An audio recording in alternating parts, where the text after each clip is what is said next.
I really love the 6Ds concept that you explain. Would you mind explaining this chain reaction of technological progression? So the 6Ds, right, this is really a map of the life cycle of an exponential technology. It goes through certain changes. The first thing that happens is the technology becomes digital, right? The Ray Kurzweil figured out that once technology can be translated into the ones and zeros of binary code, it basically goes exponential. This is the unlocking move, right?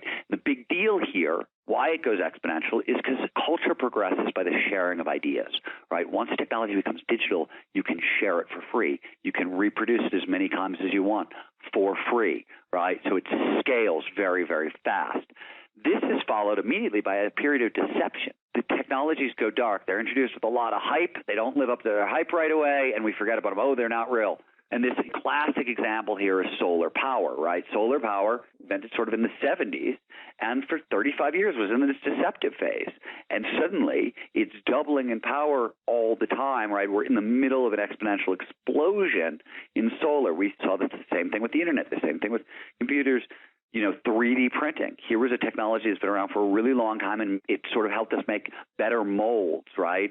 And that was about it for a really long time. And suddenly we're 3D printing houses and cars, and most medical devices are 3D printed, and this technology is everywhere, and it's going to revolutionize the $10 trillion manufacturing industry. I'm going to run through the 6Ds as you list them. It's digitalization, deceptiveness, disruption, demonetization, dematerialization, and then democratization. So let's move to demonetization and describe that. You come out of deception into disruption, right? This is when technologies kind of replace existing product lines and services, and this is when they become disruptive technologies, right? And Clayton Christian wrote eloquently about this, etc. After that happens, first they start demonetizing, right? The money comes out of the equation. We did a calculation. We looked at all the 1980s era technologies that now come for free in your smartphone, and it's like $1 million worth of personal technology that you get free in your smartphone, right? The money comes out of it.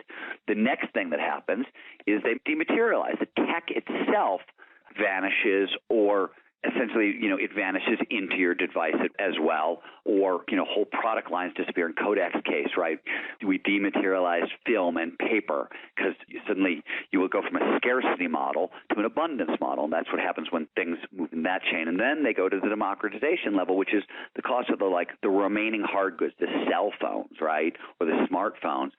Those get so low that anybody in the world can afford them. And, we're already seeing this with smartphone technology. Yeah, the table that you show of the nearly $1 million worth of applications that are included in a smartphone today, that's pretty phenomenal when you think about it. I mean, video conferencing, GPS, digital voice recorders, digital watch, megapixel cameras, a medical library, video player. I mean, the list goes on and on and on. All these things cost tens, if not hundreds of thousands in some cases. Where it gets really crazy is when you add apps into the equation, right? That's what we didn't do in that list. But if you start adding apps into that equation, it probably gets into the billions of dollars pretty fast. Yeah, and you talk about all the different companies now that are building upon this. These are exponential companies. They're taking advantage of these technologies. And I think a lot of people, perhaps, that aren't plugged in may not understand how these companies are as successful as they are. I mean, you list Quirky, Airbnb, and Uber as some examples. Give us an idea of how, these companies are really thriving and growing as rapidly as they are. Well, let me put it in an even bigger picture, because this is where it gets really crazy. At Singularity University, they've looked at exponential organizations. These are companies that are applying. So in bold, we talk about these mental tools. There's the physical exponentially growing technologies. There's mental tools to take advantage of it. And then there are crowd-powered tools, crowdsourcing, crowdfunding, and those kinds of things. They are finding that exponential organizations that are taking advantage of 4 or 5 of these things at once, and it gets a lot more fine-tuned, they're growing 1,000 times faster than the competition. They're getting 10x results.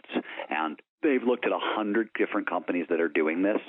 So it is very rapid, and it's a very integrated system. Quirky, the company you mentioned, right? This is distributed innovation, basically, right? They're crowdsourcing innovation. If you have a cool idea for a product, you can put it up on Quirky, and there's this huge crowd of Quirky users that will take it from, hey, you got a neat idea on the shelves at Target, in like 39 days. I think the normal product cycle is over a year. They can do it in 39 days, and they're doing it very, very quickly. They've leveraged the power of the crowd, And basically, they found a way to take product innovation and open source it. Yeah, and I love how you write today. The shift from I've got a neat idea to I run $1 billion company is occurring faster than ever.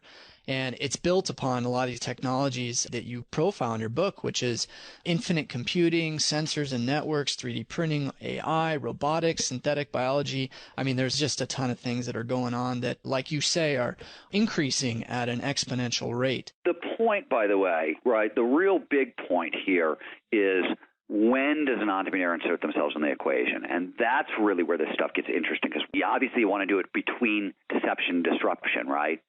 But what do you look for? And that's the coolest thing here. What you look for is a user-friendly interface. It's the one indicator that this stuff is ready to roll in public. And the classic example is the Internet, right? The Internet was this 20-year-old technology, and for the first 20 years, it didn't have a user-friendly interface. You had to be a computer scientist, essentially, to play on it. So only the military and computer scientists played on it. Mark Andreessen comes along. He invents the Mosaic browser, right, the user-friendly interface for the web. And we go from 26 websites online in 1993 when he invents kind of Mosaic, which becomes Netscape, to tens of millions 5 years later. It's exponential growth because there's a user-friendly interface. What's amazing is a lot of these technologies are now developing user-friendly interfaces. 3D printing. If you can point and click a mouse, you can print in 3D. Children can print in 3D.